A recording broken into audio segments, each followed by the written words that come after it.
Je vous salue bien-aimés. Bienvenue à l'émission Retour à Christ, Back to Christ. Nous parlons de Jésus-Christ, notre Sauveur, notre Rédempteur. Celui qui est mort pour nous, bien-aimés. Celui qui a laissé sa vie pour nous. Celui qui a fait de nous les enfants de Dieu. Celui qui a fait de nous des dés de nouveau. Celui qui a fait de nous des enfants d'adoption. Donc nous ne parlons que de Jésus-Christ.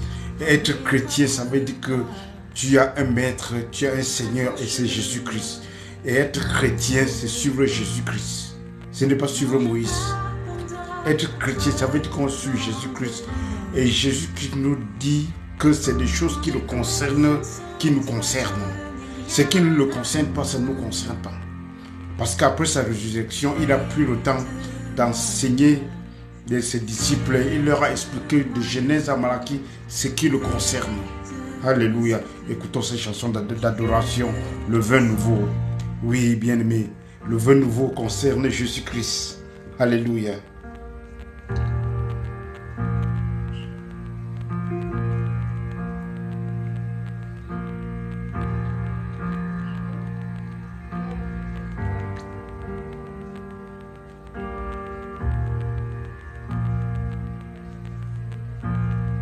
Sous la pression, sous la tension, tu fais un vin nouveau. Je renonce à mes propres voies. Tu traces un chemin nouveau. Alors je m'abandonne entre tes tendres mains. Quand j'ai confiance en toi, je n'ai rien à craindre. Fais de moi un pacte, fais de moi une offrande, fais de moi ce que tu veux que je sois. Je n'ai rien à offrir. Jésus, tu as tout donné.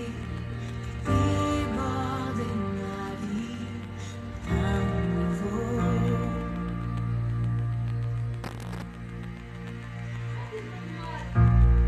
Sous la pression, sous la tension, tu fais un vin nouveau. Je renonce à mes propres voies. Je trace un chemin nouveau. Je trace un chemin nouveau. Alléluia. Un chemin nouveau, bien-aimé. Fais de moi une vase, une offrande vivante. Ah oui, Seigneur, fais-moi de ce que tu veux que je sois. Je n'ai rien à offrir. Jésus, tu m'as tout donné. Déborde ma vie d'un vin nouveau. Le vin est nouveau, bien-aimé. Ce n'est pas le vin ancien. C'est un vin nouveau. Tout est nouveau en Christ. Nouvelle créature, nouvelle roue vivante. Vous êtes des pierres vivantes, bien-aimés. Le vin est nouveau. Puissance, il y a la liberté. Et le royaume est là. Tu laisses dans anciens désirs, bien-aimés, pour le désir du Seigneur, pour le désir de la joie, le désir du royaume, bien-aimé. Quand on est à Sion, c'est là où il y a la joie. Le salut, c'est la joie, bien-aimé. Quand tu entres dans le royaume, c'est le royaume de la joie. Quand on entre à Sion, Sion c'est la joie. Sion pète la joie, bien-aimé. C'est le tambourin de la joie. C'est la puissance de la joie quand tu es à Sion, bien-aimé. Nous sommes à Sion. Nous sommes venus à Sion, bien-aimé. Là où tout est nouveau. Le vin est nouveau. Ce n'est pas le vin ancien de l'Ancien Testament, bien-aimé. C'est le vin de la grâce. Le vin de la rédemption. Le vin du salut. Le vin de l'amour. Alléluia. Le vin ancien, c'est là où on déteste les ennemis. Le vin ancien, on prie pour que les ennemis meurent. Mais le vin nouveau, bien-aimé, c'est l'amour de l'ennemi. Ça, c'est la gloire. Que le vin nouveau déborde ta vase, déborde ta vie. Déborde ma vie avec ton vin nouveau, Seigneur. Le vin de la joie, le vin de la puissance de la grâce, le vin de la puissance du salut, de la puissance du pardon. C'est ce vin-là qui est en nous, bien-aimés.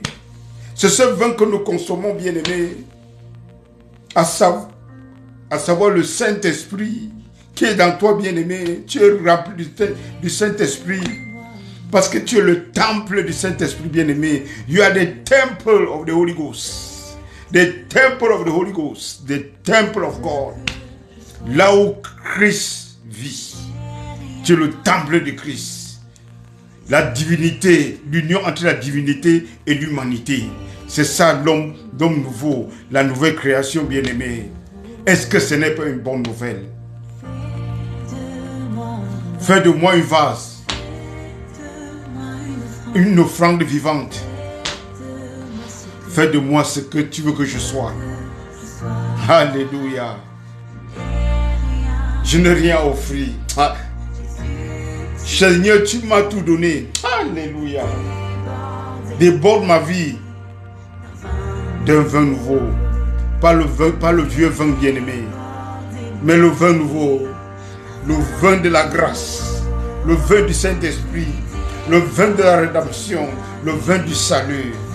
Le vin de la délivrance, bien-aimé. Déborde ma vie de cette joie. De cette joie. Vous avez l'huile de la joie en vous, bien-aimés. Ce n'est pas le cendre qui est en vous. Le cendre, c'est la tristesse, bien-aimé. Mais tu as le vin nouveau, l'huile de joie. Que le vin nouveau déborde le frère Benjamin. Le pasteur Benjamin, que le vin nouveau déborde. Que ton église, que ton assemblée explose du vin nouveau, du vin de la grâce, du vin du salut, du vin de la délivrance, bien-aimé. Ça, c'est le nouveau vin. Korabashan. Alléluia. Que ton assemblée, bien-aimée, déborde de la joie du salut, déborde de la joie de la délivrance, déborde de la joie de la rédemption, déborde d'allégresse pour le vin nouveau, pour le salut, pour le royaume de Dieu, pour le vin de Sion. Quand tu entres dans Sion, le vin a changé. Quand tu entres dans Sion, la chanson a changé. Nous chantons la chanson du Seigneur, la chanson de l'amour, la chanson de la joie. Alléluia. La chanson de la joie, bien-aimée, dans le royaume. Dans Sion, c'est la chanson de la joie. Oh, bien-aimé, Samba Diallo, que le Seigneur te bénisse abondamment avec les enfants, mon frère. Que la grâce de Dieu continue à vous localiser parce que vous êtes bénis. Parce que ma voix, pour ceux qui écoutent cette voix-ci, cette voix de la vérité, c'est une bénédiction qui entre dans votre maison, bien-aimée. Déborde ma vie d'un vin nouveau. Déborde ma vie de la joie du salut. Déborde ma vie d'un vin nouveau. Ce n'est pas l'ancien vin bien-aimé. L'ancien vin est passé. Quand l'ancien vin passe, ça a jeté. Nous avons le nouveau vin. Le vin de Christ. Le vin de Jésus-Christ bien-aimé. C'est le vin que nous avons. Oui. Parce que l'ancien vin, on ne peut pas mettre dans les vieilles outres. Dans le nouveau vin, on ne met pas dans les vieilles outres. Parce qu'ils ont perdu de l'élasticité, bien-aimé. Ils n'ont plus d'élasticité. Ils ne peuvent pas supporter la joie. La joie de la grâce. Les pharisiens ne peuvent pas supporter la joie de la grâce, bien-aimé. C'est pour une nouvelle création. Et vous êtes la nouvelle création de Dieu. Vous êtes dans Sion. Vous appartenez à Dieu, bien-aimé. Vous appartenez à Sion. Nous ne sommes pas venus sur la montagne de Sinaï, là où il y a le tremblement, bien-aimé. Là où il y a la peur, là où il y a la culpabilité. Mère bien-aimée, j'ai une bonne nouvelle. Nous sommes venus sur la montagne de Sion. La montagne de Sion, bien-aimée. Nous sommes là où il y a le rescapé. Nous sommes là où il y a le suivant. Nous sommes là où on chante une nouvelle chanson. La chanson nouveau. La chanson nouvelle plutôt. Avec le vin nouveau. C'est bon, bien. Le vin nouveau est bien. C'est le vin de Jésus. Car ce que Jésus fait, c'est parfait. Ce que Jésus fait est parfait. Ce qui vient du trône de Dieu, c'est parfait. Ce qui vient de Dieu, la Bible dit, tout don parfait, bien-aimé, vient du Père des Lumières. Toute grâce et tout don parfait vient du Père des Lumières. Lumière, ça veut dire qu'il n'y a pas de ténèbres. Lumière, ça veut dire c'est la lumière. La lumière, c'est la lumière. La lumière n'est pas ténèbres et lumière au même moment. Non, la lumière est lumière. Parce qu'elle est parfaite. Parce qu'elle est excellente. Parce qu'elle est éternelle. Et tout don parfait. Et tout don éternel. Et ce qui est excellent vient du Père des Lumières, à qui il n'y a pas d'ombre de variation, bien-aimé. Dieu n'est pas bipolaire. Dieu est bon et il reste bon. Ça, c'est sa nature. Dieu n'est pas bon le matin, le soir, il est méchant. Non. Il est bon. God is good all the time. All the time, God is good. Donc, Dieu est bon tout moment. God all the time, God is good. Ça, c'est la bonne nouvelle, bien-aimé. C'est cette nouvelle que les anciens, ceux de l'Ancien Testament, ils ne peuvent pas connaître parce que dans l'Ancien Testament, ils ne connaissent pas le caractère de Dieu. Sinon, en partie. Mais Jésus, oh mon Jésus, notre Jésus, quand il vient, Dieu s'est fait chair pour se présenter et parler de lui-même. Autrefois, ce sont les prophètes qui ont parlé. Cette fois-ci, c'est Dieu qui nous vient parler. Dieu se fait chair pour nous parler de lui-même. Et c'est comme ça que Dieu va dire dans Jean 10, verset 10, l'ennemi vient pour tuer, pour voler, pour détruire. Donc, il a trois actes qui posent dans l'humanité. Il vole, il détruit, il tue. Voilà le caractère de Satan. Et le caractère de Dieu, l'opposé, Dieu vient et donne la vie en abondance. Là où Satan détruit, Dieu restaure. Là où Satan tue, Dieu donne la vie. Ce que Satan a volé, Dieu vient remplacer. Est-ce que ce Dieu-là n'est pas bon, bien-aimé? Il est bon. Il y a un alléluia, bien-aimé. Un amen, un alléluia. Alléluia. Bien-aimé, bienvenue une fois de plus à l'émission Back to Christ, retour à Jésus. L'Église doit retourner à la source, à la doctrine de Christ, à ce qui concerne Christ bien-aimé. Jean 5, verset 33, verset 39. Ça, c'est toujours important de connaître parce que ça, c'est toujours la base que Jésus a donnée et que nous devons suivre. Nous devons connaître. Jésus dit aux pharisiens bien-aimés, écoutez très bien, ayez un bic pour écrire parce que c'est très important ce que je veux vous dire bien-aimés. Ayez un bic et asseyez-vous, prenez les notes. Parce qu'un bon élève prend les notes. Moi-même, je suis un bon enseignant, c'est un bon élève. Moi, je m'assois aussi, je prends les notes, bien aimés. Nous devons nous asseoir et prendre les notes. Le bic est toujours important parce que ce que je vous dis, il faut vérifier. Oh. Vérifiez vous-même. Allez lire. Parce que c'est important. Nous sommes à l'ère où les gens doivent lire les choses. Je vous dis un exemple ici en Europe. Même si tu es un vieux père de 80 ans, tu dois avoir un smartphone. Parce que tout est dans le smartphone. Ça veut dire que tu vas pouvoir appuyer. Ça veut dire que tu dois apprendre. Nous sommes dans l'ère où chacun doit apprendre. Je vous dis la vérité. Mais vous connaissez maintenant comment ça se va. Ça va même en Afrique. Tu es obligé d'apprendre. Si tu n'apprends pas, tu es derrière. Mon peuple est péri par manque de connaissance. Ça, c'est l'ère de la connaissance. Nous devons avoir la connaissance. Parce que ma prière, c'est que nous ayons la connaissance de Dieu. Parce que celui qui connaît son Dieu va faire des exploits. Très clair. Un bon entendeur, salut. Un bon âme bien aimé. Bon, écoutez bien. Jean 5, verset 39. Jésus dit aux pharisiens. Les pharisiens sont les gens de la loi. Écoutez bien. Vous sondez les Écritures. Parce que vous pensez avoir en elles la vie éternelle. Ce sont elles qui rendent témoignage de moi. Qu'est-ce que les Écritures, c'est quoi? De Genèse à Malachie. Donc Jésus dit, vous sondez les Écritures parce que vous cherchez la vie éternelle. ces écritures témoignent de moi. Ça veut dire que toutes les écritures que tu lis là ne parlent qu'ils ont un message, Jésus-Christ. Toutes ces écritures, c'est-à-dire ils pointent à Jésus. Leur but, c'est de montrer les gens, de révéler Jésus-Christ. Et quand Jésus arrive, il nous dit que ce que vous avez lu dans l'Ancien Testament, ce qu'on appelle dans les Écritures, de Genèse à Malachie, ils ont un message. Ils ne parlent que de moi. Donc, ils veulent que vous parlez de moi. Ces Écritures pointent sur moi. Ça veut dire, quand on va dans l'Ancien Testament, Jésus il a déjà fait ça très clair. Quand nous allons dans l'Ancien Testament, de Genèse à Malachie, on cherche ce qui concerne Jésus. Parce que là, tout le monde parle. Satan parle, tout le monde parle dans la Bible. Il faut faire attention. Et on doit diviser les Écritures. C'est pour ça que Paul va dire à son fils Timothée d'étudier les Écritures, de se trouver éprouvé comme un ouvrier qui a bien appris ses leçons, de ne pas avoir honte, qui peut droitement diviser la parole de vérité. Ça veut dire qui peut aller dans la Bible, il fait une chirurgie biblique et chrétienne et il sort Christ dans la Bible et enseigner aux autres. Parce qu'il a dit, cette vérité, ce dépôt, gardez-le. Parce que c'est important, c'est un trésor. Et cherchez des gens comme vous, comme nous, enseigne-les pour qu'ils aillent enseigner aux autres. On doit diviser l'écriture, on doit faire une chirurgie pour sortir Christ dans la Bible, dans les Écritures. C'est très clair. Ok.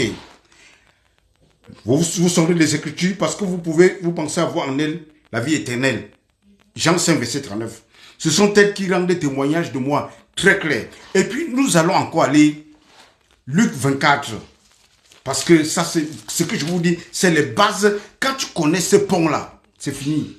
Ça veut dire que tu sais comment tu traverses du Nouveau Testament à l'Ancien Testament. Ça veut dire que tu sais ce que tu peux chercher dans l'Ancien Testament. Ce n'est pas... Si on raconte n'importe quelle histoire là-dedans pour vous galvaniser, cherchez est-ce que l'histoire contient Jésus-Christ. Même si on prend l'histoire de David, cherchez là où Jésus-Christ est. Parce que ce n'est pas n'importe quoi que tu vas trouver Jésus là-dedans. C'est clair. 1 plus 1 égale 2. L'évangile est facile. Luc 24, à partir du verset 25, je lis, vous lisez, vous prenez les notes. Luc 24, à partir du verset 25. Ça, c'est 2 disciples sur la route d'Emmaüs, après la résurrection de Jésus-Christ. Je ne veux pas revenir lire tout, mais je vous lis ce qui est essentiel, ce que je veux prêcher, ce que vous enseignez. Vous pouvez lire à partir du début. Bon, Luc 24, verset 25. Alors Jésus leur dit, oh, homme sans intelligence. En anglais, on dit, are you so foolish? Merci, bien-aimé. Merci. Luc 24, à partir du verset 25 jusqu'au verset 27. Jésus dit, alors Jésus leur dit, homme sans intelligence, et dont le cœur est lent à croire ce qu'ont dit les prophètes. Et, homme sans intelligence, et que le cœur est lent à croire. Parce qu'ils vont commencer à raconter des choses un peu plus haut, et Jésus va dire que, mais, est-ce que vous n'avez pas cru ce que les prophètes ont dit? Alors Jésus leur dit, homme sans intelligence, et dont le cœur est lent à croire ce qu'ont dit les prophètes. Qu'est-ce que les prophètes ont dit? Point d'interrogation. Et la réponse suit.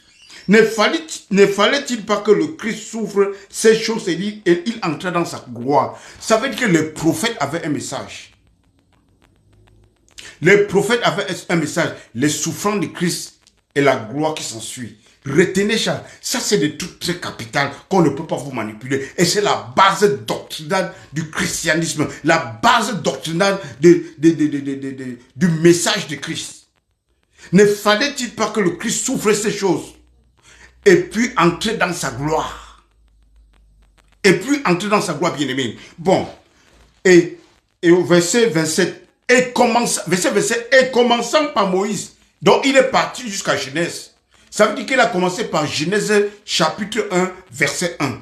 Et je vous rappelle que Genèse chapitre 1, verset 1, c'est le salut. Ce verset, déjà le début, c'est le salut. Allez lire. Bon.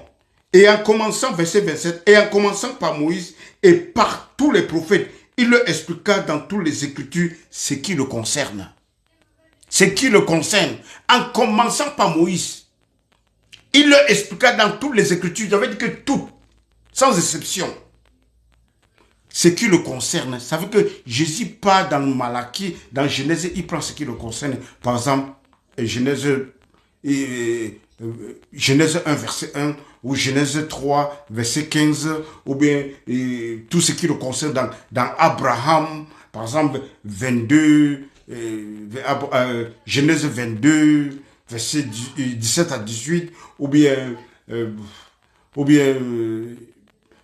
Genèse 15, verset 6, tu as cru, Abraham crut, et il lui fut imputé à justice. En tout cas, il leur explique ce qui le concerne. Et fais attention, je vais rapidement au verset 44, je suis toujours au même chapitre. Ça, c'est les deux disciples. Maintenant, il va maintenant retrouver les apôtres dans la chambre. Voilà ce qu'il va leur dire, verset 24. Puis il leur dit, c'est là ce que je vous disais lorsque j'étais encore avec vous. Il reprend la même chose. Qu'il fallait que s'accomplit. Écrivez, soulignez, accompli. S'accomplit. Et soulignez bien. Que s'accomplit tout ce qui est écrit de moi dans la loi de Moïse, dans les prophètes et dans les psaumes. Cette fois-ci, il ajoute les psaumes. Il a parlé du prophète de Moïse, des prophètes, il ajoute les psaumes. David aussi. David, c'est pas David ce qui a écrit les psaumes. Il y a d'autres personnes qui ont écrit les psaumes. Même Moïse, il y a les psaumes de Moïse aussi. Donc, il explique tout ce qu'il... Il va dans Genèse, dans Moïse, la loi de Moïse, les prophètes et les psaumes.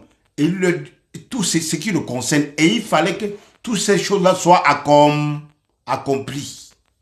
Et ça, c'est accompli. Il est mort, enseveli, ressuscité, entré dans sa gloire. Ça, c'est le message, bien-aimé. Les prophètes avaient un seul message, les souffrances de Christ. Je vous ai lu ça beaucoup de fois ici. Si quelqu'un ici nouveau qui rentre lire, qui rentre regarder les autres messages, parce que j'en ai assez. Je continue. Verset 45. Alors il leur ouvrit l'esprit. Il leur ouvrit l'esprit. Afin qu'ils comprissent les Écritures. Verset 46. Il leur dit, ainsi, il est écrit que le Christ souffrirait et qu'il ressusciterait des morts le troisième jour. Et tout ça est dans les Écritures. Bien aimé, ça c'est bien. Et verset 47, écoutez bien, verset 47, nous allons revenir sur ce verset. Et que la repentance et le pardon des péchés seraient prêchés en son nom dans toutes les nations, à commençant par Jérusalem. Et que la repentance et la rémission des péchés seraient prêchés en son nom à toutes les nations. Quel est le message à prêcher? Je pose la question. Quel est le message à prêcher? Bien sûr, Jésus a dit la repentance et la rémission des péchés. Retenez le mot rémission de péché parce qu'on va revenir là-dessus. Repentance et rémission de péché, c'est le message à prêcher, c'est le message de l'église. C'est le message de tomber par terre, mourir par le feu. Non, on est hors jeu. Message de prospérité, non, c'est la rémission des péchés. Ça veut dire, c'est le message du salut. C'est le salut qu'on a prêché à l'homme. C'est le salut qui est le message de Christ. Le message que Christ a donné, a dit, allez prêcher la rémission des péchés. Ça, c'est le salut. La rémission des péchés, la repentance, le pardon des péchés. That is the message. Am I clear? Yes. 1 Corinthiens 15, verset 1 à 3. 3 à 4. 1 Corinthiens 15. Je vous dis, bien-aimés, ça c'est Paul qui parle. 3 à 4. 1 Corinthiens 15, verset 3 à 4. Ça c'est Paul qui dit. Je vous ai enseigné avant tout, comme je l'avais reçu, que Christ est mort pour nos péchés selon les Écritures. Qu'est-ce que Christ leur a expliqué ce qui le concerne dans toutes les Écritures. Et c'est Paul qui dit que Christ est mort pour nos péchés selon les Écritures. This is very powerful. Il est mort selon les Écritures. Verset 4. Il a été enseveli, il est ressuscité le troisième jour selon les Écritures. Tout selon les Écritures. Et c'est ce que Jésus leur a expliqué. Est-ce que c'est clair, bien-aimé? Est-ce que c'est bon? Est-ce que le message est clair? Oui. Ce n'est pas compliqué. ce n'est pas compliqué du tout. Tout selon les Écritures. Jésus est mort pour nos péchés selon les Écritures. Il est ressuscité pour nos péchés. Il a été enseveli. Il est ressuscité selon les Écritures. Et Jésus, quand Jésus est ressuscité, il leur explique tout ce qui le concerne dans les Écritures. Ça veut dire que quand nous allons dans les Écritures, on cherche ce qui concerne Jésus. Très bien, bien aimé. Très bien, très bien. Très bien, très bien. Et je vais vous lire 1 Pierre, chapitre 1, verset 10. Ça concerne toujours Jésus-Christ. Le message des prophètes. Ils avaient un message, annoncer Christ, c'est tout. Donc si un prophète n'annonce pas Christ, il n'est pas un prophète de Christ. Très clair. Écoutez bien. Les prophètes qui ont prophétisé touchant la grâce. Les prophètes qui ont prophétisé touchant la grâce qui vous a été réservée pour nous. Cette grâce, c'était réservé pour nous bien-aimés. Let me tell you, the grace was for us.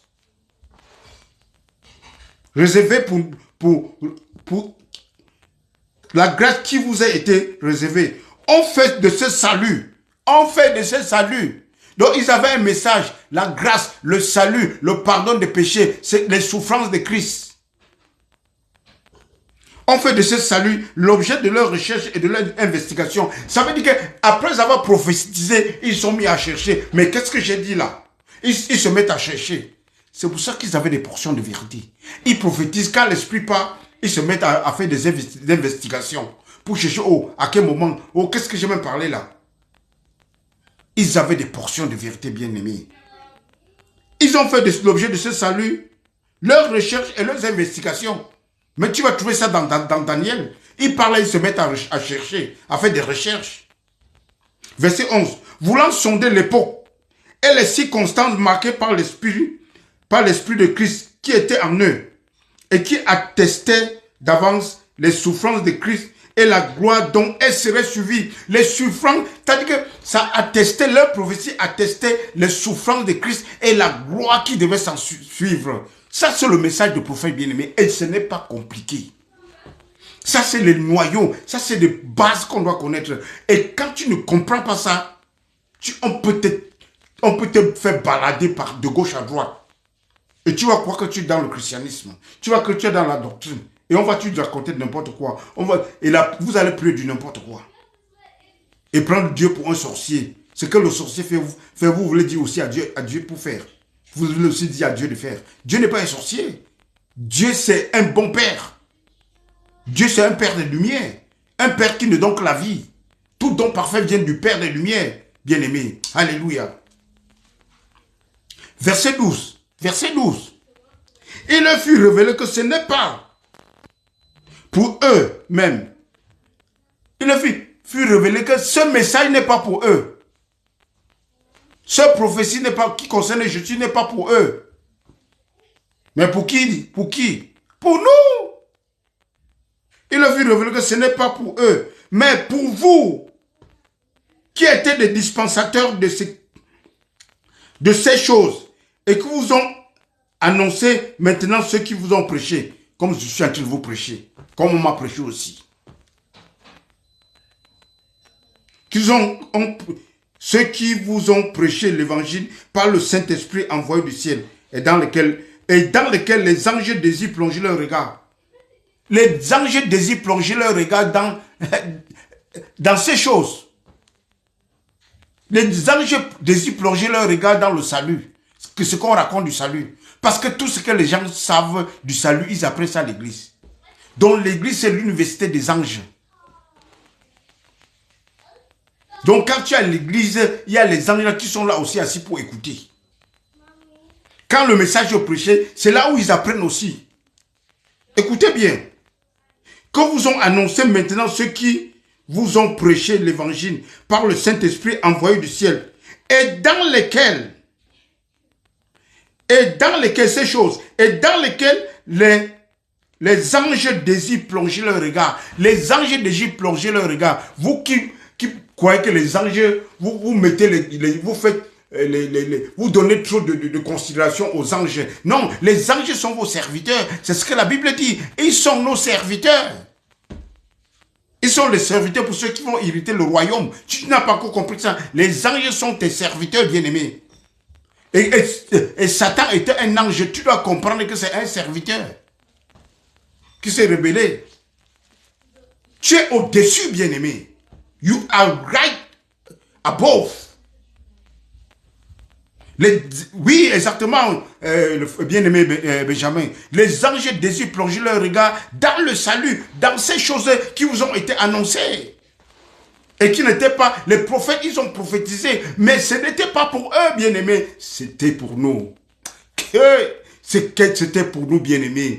Oh, c'est bien, Seigneur. Un bon Amen. Ça, c'est meilleur pour dire un bon Amen. Alléluia, alléluia. Ah oui, bien-aimé. Oh, Jésus-Christ.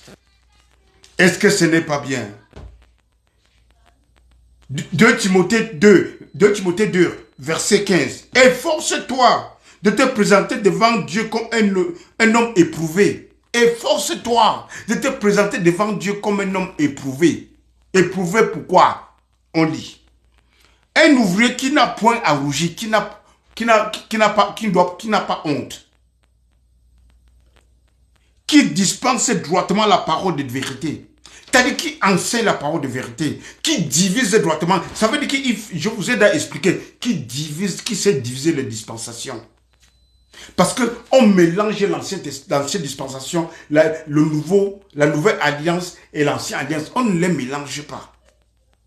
C'est deux alliances différentes. Et vous êtes dans la nouvelle alliance.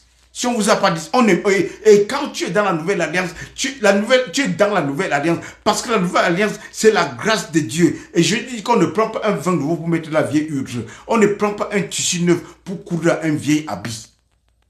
La déchirure sera plus grave. Donc on ne mélange pas ces choses.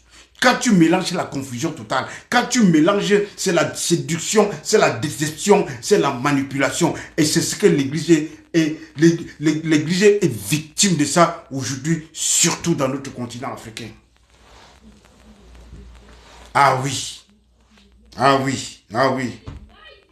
Ah oui. Efforce-toi de te présenter devant Dieu comme un homme éprouvé, un ouvrier qui n'a point à rougir, qui dispense droitement la parole de vérité, bien-aimé. La parole de vérité. 2 Timothée 3, verset 15. Toi, demeure dans les choses que tu as apprises. Verset 15. C'est Paul qui parle à Timothée. Je vais vous donner les bases. C'est Paul qui parle à Timothée. Il dit,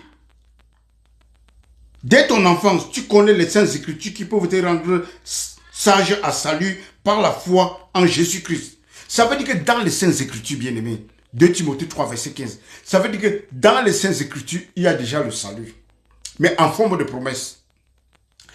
En forme de promesse. C'est pour ça que Jésus dit que vous sondez les écritures parce que vous cherchez la vie éternelle. La vie éternelle témoigne de moi. Ça, c'est très clair, bien-aimé. Ça veut dire que Jésus leur enseigne. Ce qui est dans les Écritures, les Écritures, l'Ancien Testament, c'est pour le salut. Ce n'est pas pour autre chose. Et c'est très clair, bien-aimé. Donc, vraiment, vous êtes bénis. Je veux seulement que vous connaissiez. C'est juste vous poser une base, que vous sachiez de quoi nous parlons. Hein, bien-aimé. Parce que Dieu est bon. Parce que la Bible, parce que c'est surtout cet Ancien Testament qu'on utilise pour manipuler les gens. Parce que la loi, c'est pour contrôler les gens. Et je suis en train de vous établir que cet Ancien Testament, ça ne concerne, vous prenez ce qui concerne Jésus-Christ. Quand ça ne concerne pas Jésus-Christ, ce n'est pas pour vous. Attends, je vous lis encore un verset, Hébreux 7. Hébreux 7, pour vous dire quelque chose, bien aimé. Hébreux 7, verset 18. Hébreux 7, verset 18. Il y a ainsi abolition. Écrivez abolition. Abolition. Il y a ainsi abolition d'une ordonnance antérieure, parlant de la loi, à cause de son impuissance et de son inutilité. Ça veut dire que quand Jésus apparaît, l'ancienne alliance, la loi, elle est inutile parce qu'elle n'est pas puissante, elle est impuissante et inutile. Pourquoi? Parce qu'elle ne peut pas sauver l'homme. Quand Jésus apparaît, bam, c'est inutile. Ça a été toujours inutile d'abord, d'ailleurs, parce que ça ne pouvait pas sauver l'homme. Car la loi n'a rien amené à la perfection. Car la loi n'a rien amené à la perfection, bien-aimé. Et introduit une meilleure espérance par laquelle nous nous approchons de Dieu. C'est-à-dire que c'est aboli maintenant et on introduit maintenant une nouvelle espérance par laquelle nous pouvons, on peut s'approcher de Dieu. Cette nouvelle espérance, c'est quoi? C'est la nouvelle alliance. C'est pour ça que l'apôtre Paul va dire que le mystère de Christ, le mystère c'est Christ en vous, l'espérance de la gloire. Cette espérance qui nous approche, qui nous amène dans le royaume de Dieu, qui nous fait être les enfants de Dieu, qui nous rend justes devant Dieu, sans esprit de culpabilité, sans sentiment de culpabilité, sans peur. Parce que c'est les deux sentiments que la religion utilise pour décevoir, pour manipuler, pour tromper les gens. Mais la Bible dit, oh, nous sommes sur une nouvelle route, nous avons une nouvelle route vivante. Par Christ, bien-aimé, par le sang de Christ. Le sang de Christ purifie notre conscience et nous rend justes. Donc, pour que nous venions devant le Père avec une conscience pure. Sans culpabilité, c'est ça la justice. Tu entres devant ton Père à tout moment pour lui parler. Sans avoir un esprit de culpabilité. La religion va te dire qu'on fait toutes tes prières du matin au soir. À un moment, tu te rends toujours coupable. Tu te rends toujours coupable. Jésus est mort une fois pour toutes. Il a purifié ta conscience. Tu confesses celui qui est ton avocat. Tu confesses celui qui t'a sauvé. La Bible dit que si tu confesses de ta bouche et tu crois de ton cœur, tu es sauvé. C'est Christ qu'on confesse. La loi est puissante et inutile. Parce qu'il ne peut pas sauver l'homme. C'est ça, bien-aimé. C'est écrit là. C'est écrit. Hébreux 7, verset 18 à 19. C'est aboli parce qu'elle est impuissante. Oh, frère Judo. Parce que la loi, elle est impuissante pour sauver l'homme. Elle est impuissante. C'est pour ça qu'on dit que cette ordonnance, elle était puissante et inutile.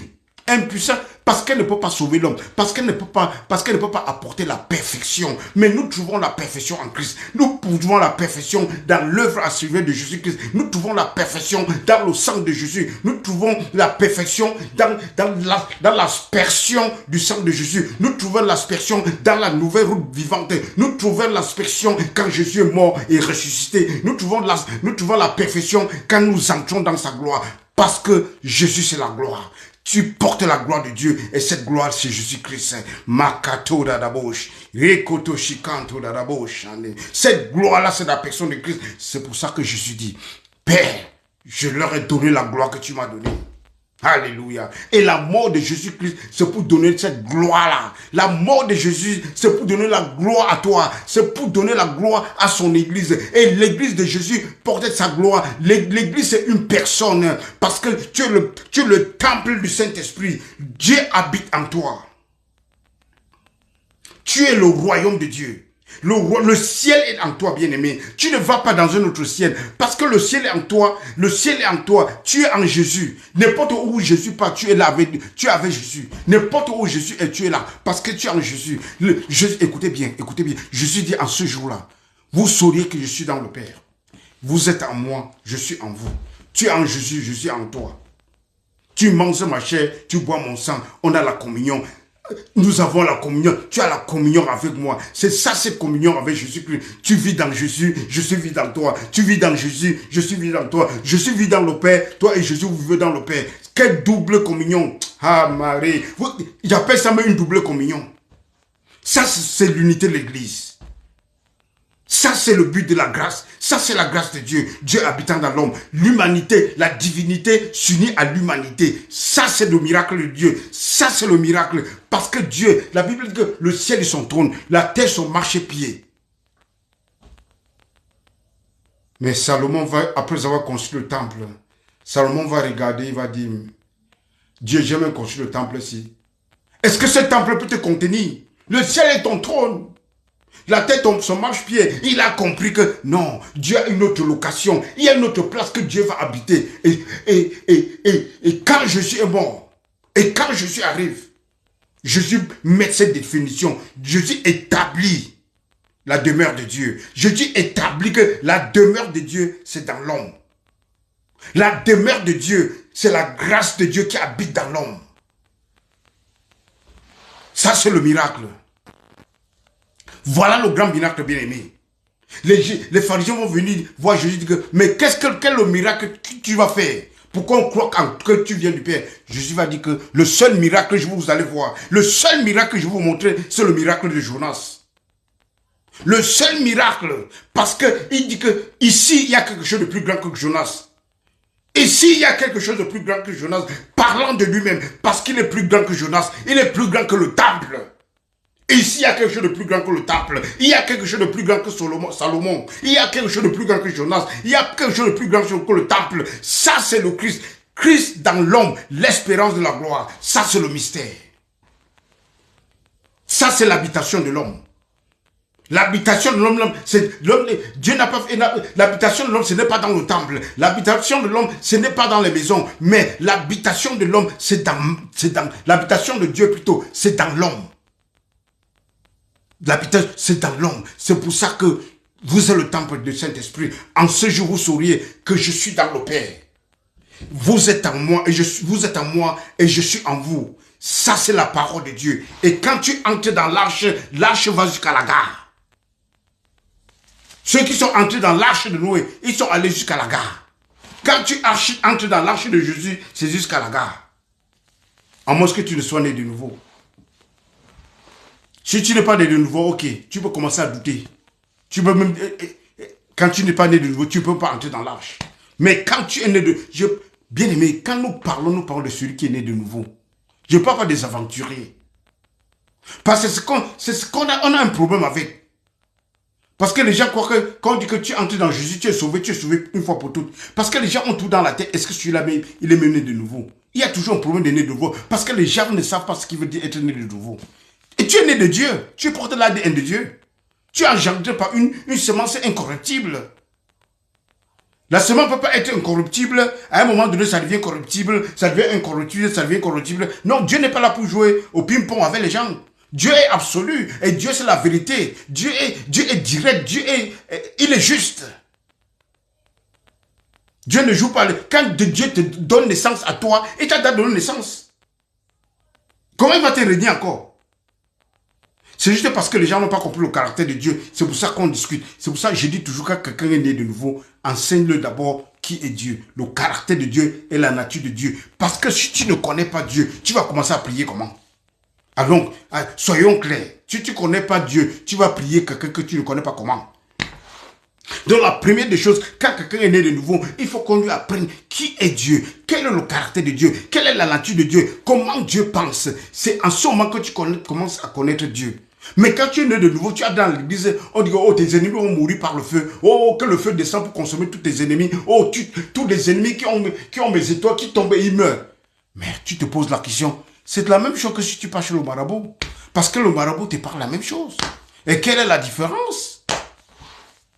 Nous devons connaître le caractère du Père. Quand on est né de nouveau, on doit connaître qui est Dieu, quel caractère il a, et quel genre de personne il est. Mais j'ai une bonne nouvelle pour vous. Dieu, c'est un bon berger. J'ai une bonne nouvelle pour vous. Dieu, c'est un bon Père. Il a mis son esprit. La Bible dit, ce n'est pas un esprit de servitude que vous avez pour être encore dans la crainte, dans la peur. Mais vous avez reçu un esprit de Dieu, un esprit qui crie Abba Père. Ça veut dire qu'un esprit qui veut que l'esprit te convainc que tu es un enfant de Dieu. Et l'esprit te dit, crie Abba Père. L'esprit te dit que Dieu veut te convaincre que Dieu est ton Père. L'esprit te dit que Dieu est ton Père. De ne pas avoir peur. D'être dans la tranquillité. Pourquoi? Parce que tu es entré dans le sabbat de Dieu. Pourquoi? Parce que tu es entré dans la joie de Dieu. Pourquoi? Parce que tu es entré dans le repos de Dieu. Tu es rentré dans la paix de Dieu. Parce que la Bible dit, Dieu était en Christ, réconciliant le monde avec lui-même. Dieu en Christ. Dieu est devenu une personne, la personne de Christ. Parce que Dieu, pour descendre sur la terre, doit être né comme toi et moi. C'est pour ça qu'on appelle enfant de Dieu. L'humanité.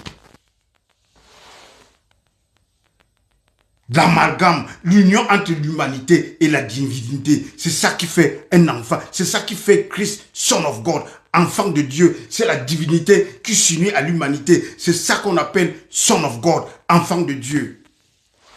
Et bien aimé, Abba Father, dans les évangiles, il est the Holy Son of God. Il est le seul enfant de Dieu, le seul fils de Dieu. Mais j'ai une bonne nouvelle. Après la résurrection de Jésus-Christ, il est notre grand frère. Il est le premier-né d'entre les morts. Et nous sommes ses petits frères et ses petites sœurs. Ça, c'est une bonne nouvelle, bien-aimé. Réjouis-toi, parce que Christ dit que je n'ai pas honte. Oh, Rikotoshikato d'abord. Eh, Jésus. Oh, l'évangile est bien. Ce livre-là, c'est un livre excellent, très logique et très riche. La Bible dit que celui qui sanctifie, ça c'est dans Hébreux 2. Celui qui sanctifie et ceux qui sont sanctifiés, ils sont issus d'un seul. C'est celui qui sanctifie. Celui qui sanctifie, c'est qui? C'est Jésus qui sanctifie, ce n'est pas toi. Ce n'est pas moi non plus. C'est Jésus qui sanctifie son église. Jésus qui sanctifie les individus, les chrétiens, les enfants de Dieu. Celui qui sanctifie et ceux qui sont sanctifiés, ils sont issus d'un seul. C'est pour ça qu'il n'a pas honte de les appeler ses frères. Est-ce que ce n'est pas une bonne nouvelle, bien-aimé? Est-ce que ça, ce n'est pas une bonne nouvelle? C'est une bonne nouvelle. That is a good news. That is a good news. That is the good news, brethren. Alléluia, alléluia. Un bon amen, un bon alléluia. Aimez la vidéo et partagez la vidéo. Parce que Dieu est bon. Parce que nous avons un bon Père. Et la Bible dit ceci. La Bible met ainsi. Dieu, il n'a pas épargné son fils unique, son propre fils. Il ne l'a pas épargné. Il a donné comme rançon pour nous, pour toi et moi. Pourquoi il ne doit pas te bénir gratuitement? Pourquoi il ne doit pas tout te donner gratuitement, bien-aimé? C'est ce que la Bible dit. On n'achète pas les bénédictions de Dieu. C'est donné gratuit. Dieu bénit ses enfants gratuitement. Est-ce que tu as... Quel est le père qui va attendre que son père lui donne l'argent pour qu'il le bénisse? Quel père va faire comme ça là? Et c'est notre Père parfait, Dieu qui est parfait. Alléluia. D'ailleurs même, Dieu avant de créer l'homme, il avait tout fait. Il y avait déjà tout là. C'est un bon donneur. Dieu c'est un donneur parfait. Dieu a tout fait. Tout était déjà là avant de créer l'homme. Il a dit seulement l'homme, occupe-toi de ça. J'ai déjà fait tout pour toi. Occupe-toi seulement. Cultive le jardin. Multipliez-vous. Il y a déjà tout. Travaille le champ. J'ai déjà tout fait. Ça c'est un bon Père. Ça c'est l'image de Dieu. Ça c'est un bon Dieu. Luc 4. Allons dans notre verset, Luc 4.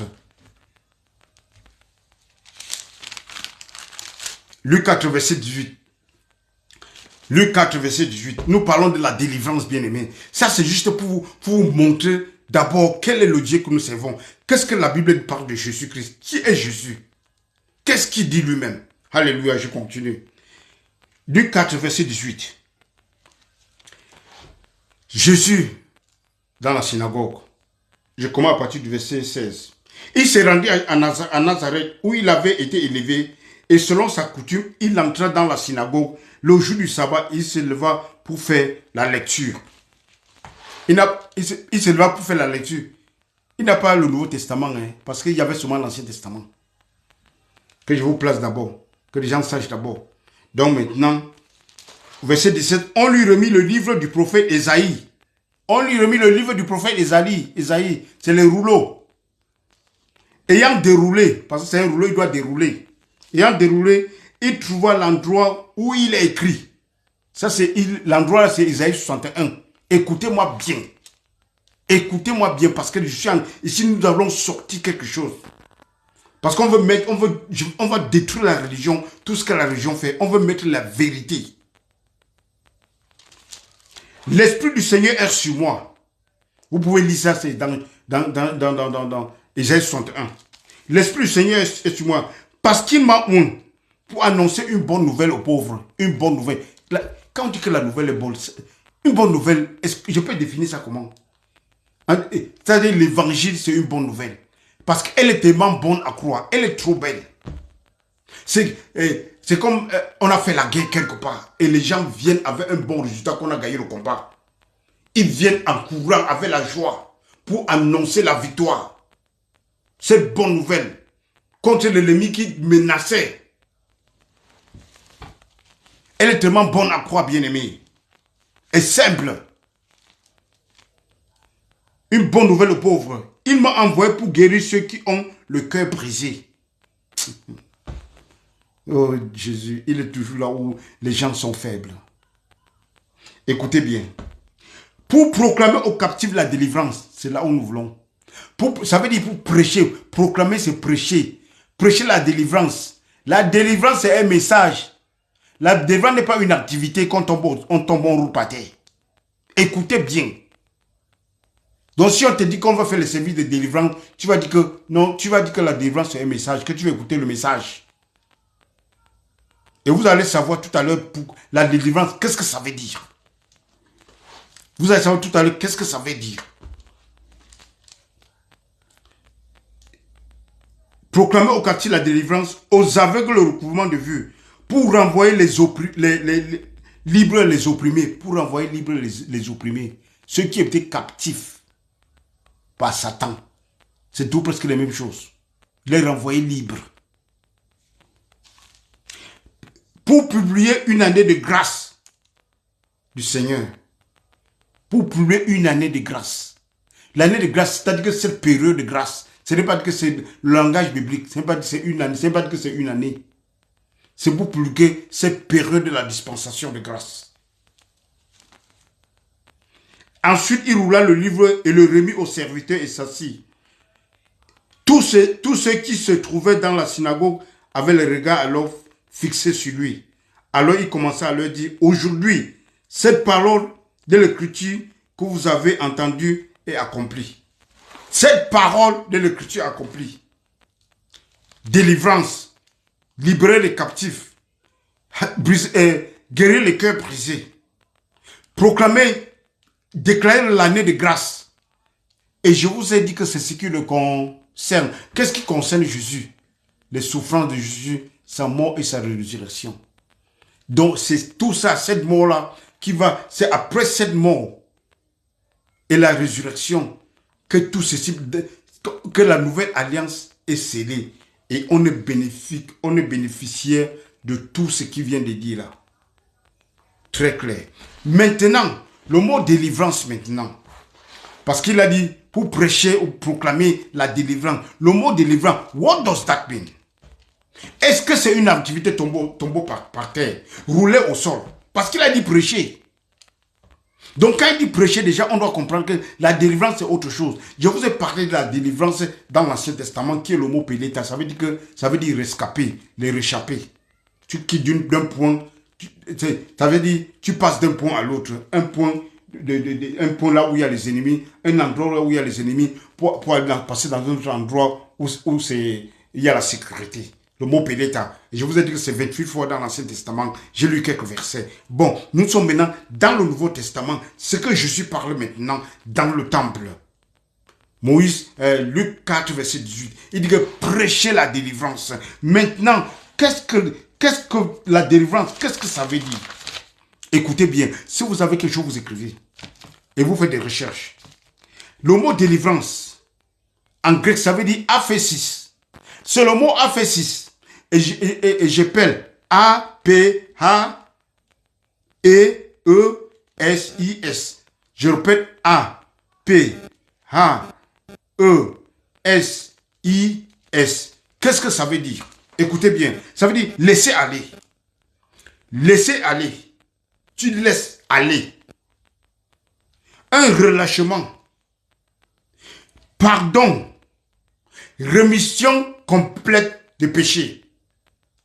Pardon complet des péchés, remission complète des péchés. C'est ce que le mot délivrance veut dire. Ça veut dire le pardon des péchés. C'est ce que ça veut dire. C'est le salut là-bas. La délivrance, c'est le salut. Ce n'est pas les activités tombées par terre. On appelle ça chasser les démons. Et on chasse les démons, la personne n'est pas, la personne n'est pas délivrée.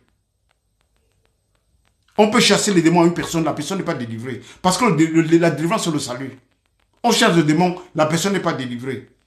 La Bible dit que les démons vont partir, ils vont aller chercher 7 autres démons plus méchants. Et quand ils reviennent, la situation est grave. Vous voyez pourquoi on fait le théâtre? Ils tournent autour d'eux-mêmes. Les gens ne sont pas nés de nouveau. Quelle est la meilleure façon? Prêcher l'évangile à la personne. Quand la personne a compris l'évangile, la délivrance est automatique. Est automatique. Est automatique, bien-aimé. Donc, délivrance, c'est le pardon des péchés. La rémission des péchés. Laissez aller, bien-aimé. Pardon, rémission complète des péchés. C'est ça le mot. Et c'est ça sur le salut.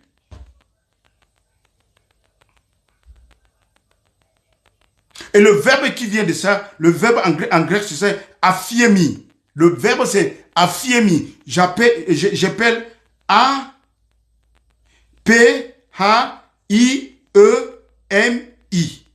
Je répète, A-P-H-I-E-M-I. Aphiemi, c'est le verbe tout simplement, ça veut dire pardonner.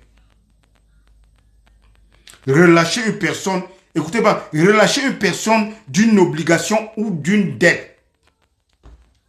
C'est ce que aphiemi, le verbe dit. Ça veut dire relâcher d'une personne, rendre la personne libre d'une obligation. C'est-à-dire que la personne est retenue pour quelque chose, pour une obligation.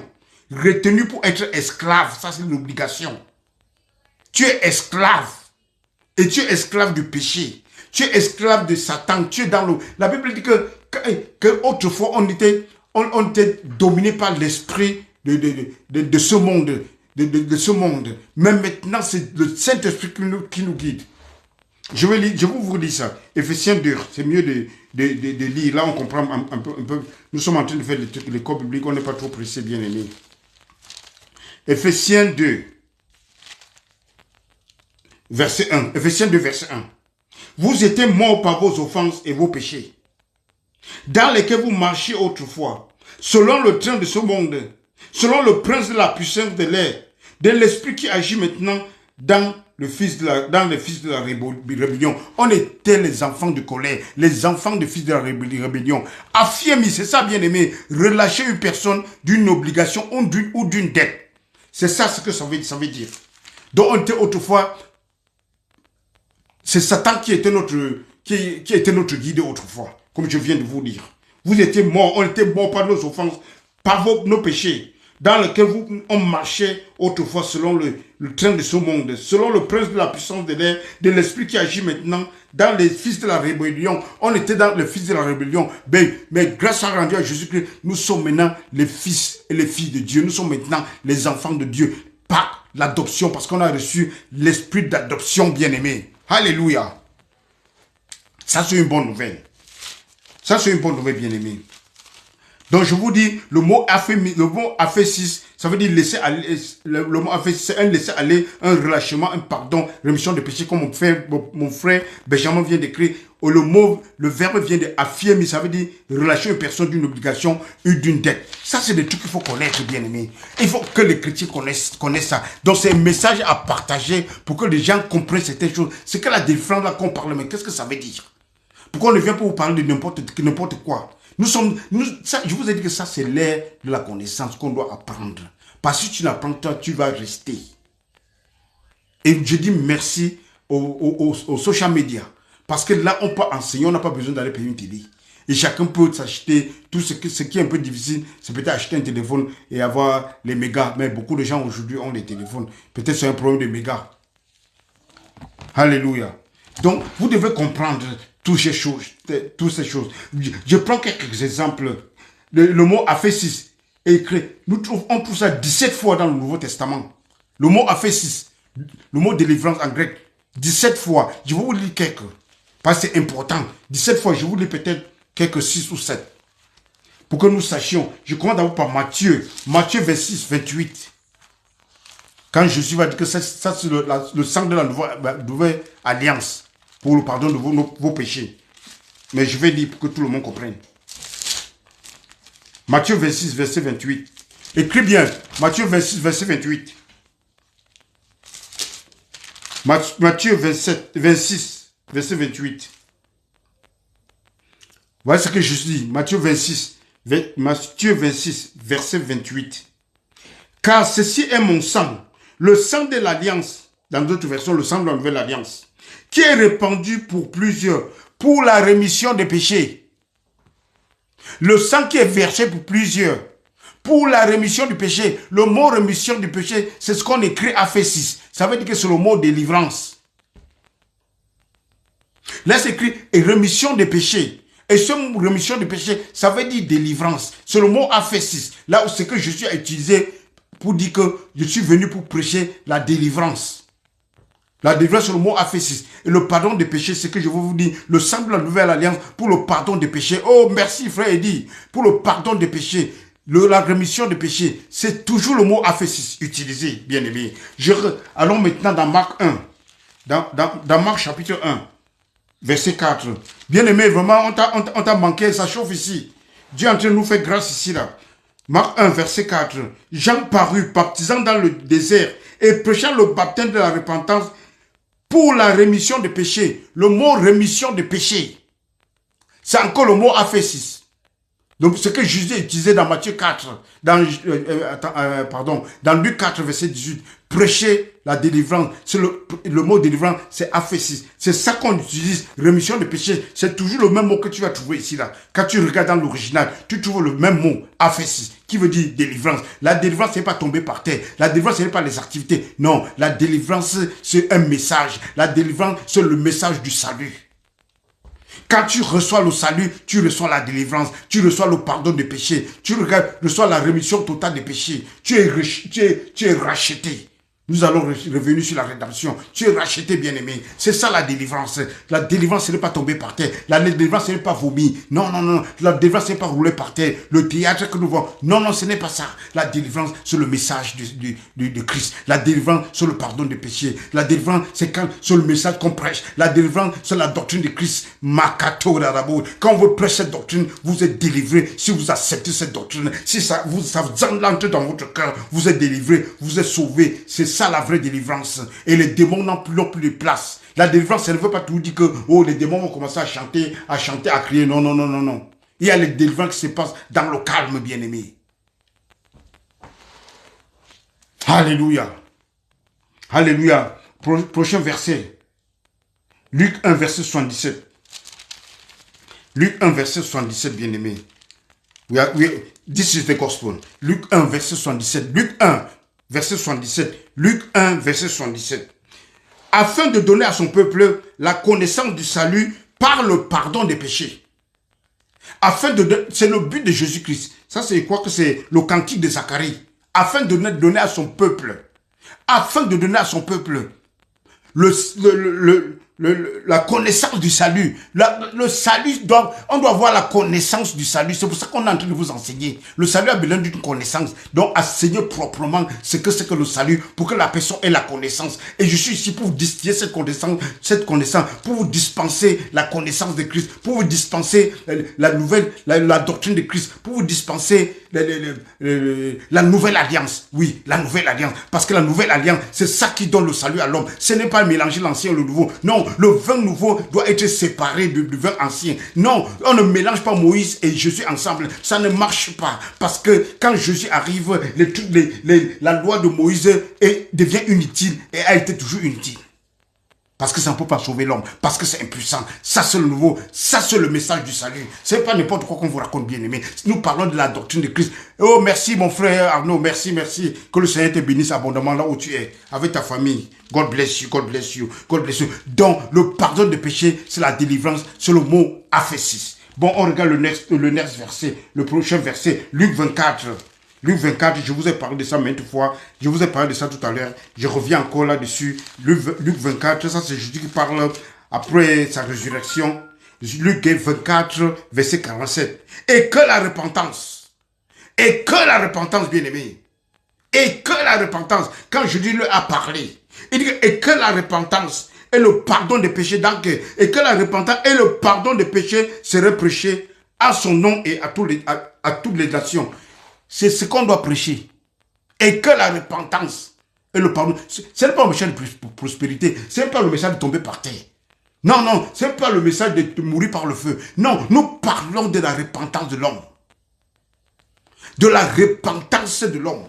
C'est ça le souci de l'homme. L'homme a un problème, le péché. L'homme a un problème. Comment est-ce que je dois me sauver? Comment est-ce qu'il doit sortir du péché qui va vraiment enlever ce virus, ce virus qui pue dans mon cœur. Mais j'ai une bonne nouvelle. La parole du salut. La prédication de la délivrance.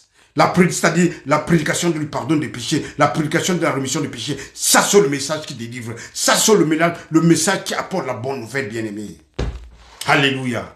Alléluia, alléluia, alléluia. Vous avez vu, on parle toujours sur les mêmes mots. Et ça a fait c'est la délivrance. Donc, on parle au prochain, acte 2, verset 38. Ça, c'est acte 2, verset 38. Ça, c'est Pierre maintenant qui parle. Pierre, après avoir reçu, après la Pentecôte, après que le Saint-Esprit, tout le monde soit baptisé en Saint-Esprit, Pierre sort maintenant avec tout le courage en train de prêcher. Qu'est-ce qu'il a prêché? La repentance. Qu'est-ce que Pierre a prêché? La rémission des péchés. Qu'est-ce qu'il a prêché? Le pardon des péchés. Qu'est-ce qu'il a prêché? Le salut. Acte 2, verset 38. Makato d'Adabosh. Mare kato d'Aboshandi. Oh rebo shikatabaraba shando. Mare kanto d'Adabashando bakoto. E kato d'Adabosh. Ma kantebosh. Acte 2, verset 38, merci Seigneur, merci pour ta parole, merci pour cette parole qui sort avec puissance, cette parole de vérité qui délivre, parce que ta parole, c'est la délivrance. Alléluia. Acte 2, verset 38, Pierre leur dit, repentez-vous, et que chacun de vous soit baptisé au nom de Jésus-Christ. Ça, c'est pas le baptême de l'eau, oubliez. Au nom de Jésus-Christ et aux autres, au nom de Jésus-Christ, pour le pardon de vos péchés. Pour le pardon, c'est le même mot, aphésis. Qui veut dire délivrance, qui veut dire pardon le péché. La délivrance, c'est pas tomber par terre. C'est pas les activités. Non, la délivrance, c'est un message qu'on prêche. Et c'est ça que nous prêchons. Quand nous prêchons le message de Christ, c'est la délivrance. Quand nous prêchons le message de Christ, c'est la grâce que nous prêchons. Quand nous prêchons le message de Christ, c'est la communion qu'on te communique. Tu es en train de manger la chair et tu es en train de boire le sang. Ça, c'est la communion, bien-aimé. Et oh, que ce message est simple et que ce message est propre et pur. C'est pour ça que l'apôtre Paul va dire que personne ne vous détourne de la simplicité, de la pureté du message de la grâce, du message de Christ. Parce que comme le serpent avait séduit Ève, qu'on ne vient pas vous séduire, que prenez ce message-ci, elle est simple. On ne la mélange pas à la grâce. On ne mélange pas la grâce et la loi. Parce que le Paul disait à l'époque, il y avait déjà un autre Jésus-Christ. Un autre message, parce qu'un autre message produit un autre Jésus. Un autre Jésus produit un autre message. Et un autre message produit un autre esprit. Donc c'est ça, bien-aimé. Un autre esprit. Le message doit être clair et plus simple. C'est ça, Jésus-Christ. Parce que c'est... Qu'on ne vous détourne pas de la simplicité de Christ. Christ est simple. Dieu a tant aimé le monde d'avoir son Fils unique. Quiconque croit en lui est sauvé. Est-ce que c'est compliqué? On n'a pas besoin du Saint-Esprit, de révélation pour comprendre. Tout le monde doit comprendre ça. Le problème, c'est accepter dans le cœur, c'est tout. Ça, c'est dans le cœur, c'est tout. Et ça fonctionne. Quand tu acceptes réellement, quand tu es conscient que Jésus est ton sauveur, tu confesses avec ta bouche. Tu confesses que ce qui est dans le cœur, c'est pas ce qui... On peut confesser avec la bouche, mais ce n'est pas dans le cœur. C'est pour ça que tu vois dans les églises, il y a beaucoup de gens là. Mais ceux qui sont nés de nouveau, peut-être c'est 2 personnes. 2, 3. C'est pour ça qu'ils ont toujours le problème avec le salut. Exactement, bien-aimé. Alléluia. Nous continuons.